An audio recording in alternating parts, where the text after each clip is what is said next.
Hello, my beloveds. I am here today with your weekly moon soul messages and a little herbal smoke coming your way out of this little gooey duck, not so little gooey duck shell that I gathered off the beaches of my childhood last summer. And these will be your weekly moon soul messages for Sunday, April 27th, which is a new moon in Taurus. I'm just gonna hold that for another moment. It feels so sweet and lovely. I have herbs in here from Judith Brownhawk, a local medicine woman, and then I've also added some moxa and a few rose petals, but it has cedar, sweetgrass, lavender, sage, and moxa and rose petals. It smells amazing. As you can see, I'm sitting outside in the sunlight in this tank top because it's quite warm today. I don't know, how have you all been feeling? I've been getting messages from people that they're just feeling unsettled, feeling a bit low, feeling the stress. I actually feel like I'm starting to come out of my cocoon a little bit. I know a few weeks ago I was saying I wasn't ready for spring. I'm feeling more ready for spring. I'm feeling more ready to push myself around my edges and in those uncomfortable places. And I hope that you might also be transitioning into those times. I'm curious if you guys have favorite decks that I use for these moon messages. If you have a favorite deck that you've seen me use, please comment below. Or if you have a suggestion of one that you think would be good for me to try, I would also love to hear that. That's Clementine, a pony mule here, braying in the background, putting in her 2 cents as well. If you've been wondering about my cycle, because I mentioned in the last moon messages, I still have no bleed. I'm on day 43 now and my blood has not come. And yeah, I took a urine pregnancy test and it was negative. So I believe I am likely in the beginnings of perimenopause. So just transitioning into this next phase of life. Okay, so I'm going to start with this beautiful herbal astrology oracle by Adriana Ayales. And let's see what herbal medicine cards come through for us here today.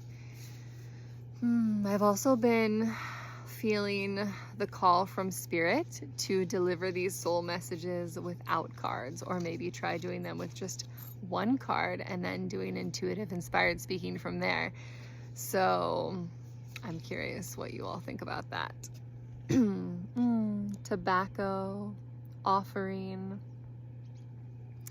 For me right now, in this moment, it's reflecting back to me that this is one of my offerings to the world, these soul messages to you women who tune into them. And that, you know, something so simple like this tobacco plant or burning these other herbs, like these are impactful, beautiful offerings. If you have read the book Radiant Sweetgrass, there's a story that Robin Wall Kimmerer shares in there about pouring off the very first pour of coffee back to the earth as an offering. And I feel like that's just such a reminder that an offering to the earth, to spirit, to God, to goddess, whoever that is for you, that it doesn't have to be something complicated, that it can be so simple and yet feel very impactful. Spirit is now also bringing up the idea of like a kind word or a compliment or a little voice note or a text message to a friend, that a simple loving offering can make a huge impact to a person's life. And I've actually experienced that in these last couple weeks. Even just receiving a random sweet voice message from a friend, just telling me that she appreciates me and loves me. You know, she's not someone that I text back and forth with on the daily or even weekly. And so to wake up to this random sweet message, just, it made me tearful in a beautiful way and reminded me about offerings great and small and how beautiful and important they are that we share with one another, with our community. And it doesn't have to cost money, right? Like sometimes we get stuck on a gift or an offering being a big deal or a big effort or a big financially, but I challenge you to offer something to someone or to the earth this week and see how that feels. And also, on the same note, can you look for and be open to receiving an offering from Mother Earth or from someone else in your life this week, and not dismiss it, and to fully receive it and feel it in your body and in your soul, and notice how that changes you and changes your day. Okay, let's see one more from here.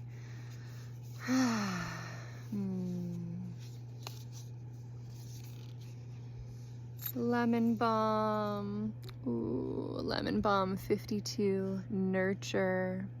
I love how Lemon Balm looks like this beautiful priestess. I've had lemon balm in my garden before. You can see the bees here too. Love the lemon balm. It's such like a sweet, gentle, nurturing herb, which I think is why it's right there as lemon balm. It can be so gentle to women. It's one that we can use in pregnancy. It's one that we can offer to our children. I'm excited to plant lemon balm again when we land in our next space. And again, I feel like this is just, it carries on from the offering, that nurturing too can be felt and experienced in small acts. Sometimes I have gotten caught up in like the bigness or my big long-term goals or things that I would love to be able to do, or if I had this many like financial resources, what I might do. And yet there is so much that can be done that's free, even nurturing, self-nurturing. Like, let's take a moment, and I invite you to take a moment and just pause and maybe hold your own heart or your face or your womb,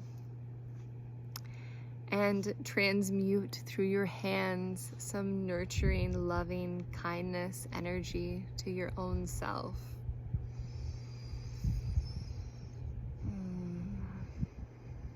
And may I be filled with nurturing and love. The bird agrees. I hope you could hear that little bird chirp back there.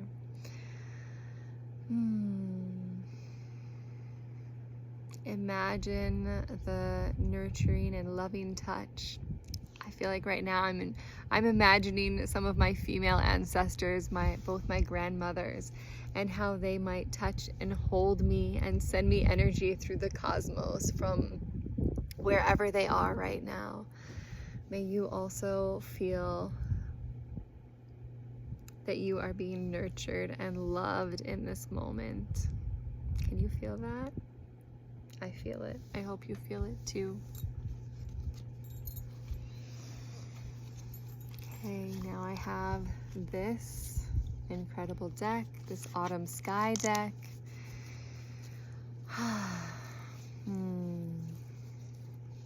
Let's see if I have time to fit two in here. Ooh, I don't think I've ever drawn this card for this. Beautiful. Community is this card. We are woven together. Recognize the virtue in all. Gather with souls who inspire you. Let's honor each other's uniqueness. Remember to ask for help when you need it. And when you can, support. When you're able to, support one another. Trust in the impact of community. We can't always be giving. We also can't always be receiving. And there's going to be seasons of times for both. I also heard someone speak about this in terms of sometimes we feel like it has to be like a, you know, a tit for tat, or like if I did something for this specific individual, that individual, then I can expect to receive something from them. But it doesn't always work that way in a community. And sometimes we give to one person and then we receive from a totally different person. So I think sometimes we have to, it can be helpful to be less rigid about our expectations when we give and receive in community. And like it says here, you have to sometimes reach out and ask for what you need and have your arms open. And it might not look exactly like your ideal, but you may end up receiving something far greater than you even expected or anticipated or knew that you wanted or needed for yourself. Community. Lovely. Okay, one more card and then I'm gonna close here.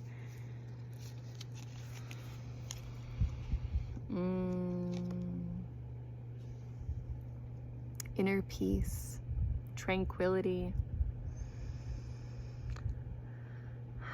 Stay balanced in the turmoil. Yes, so when I first saw this image, it made me think about how I feel like a lot of us are feeling in the darkness right now, but remembering that we have this little light, and how in a completely black room, even one candle just shines this incredible light. And I feel myself in this role of being like a beacon, a lighthouse for others to help them orient towards the light, towards the love.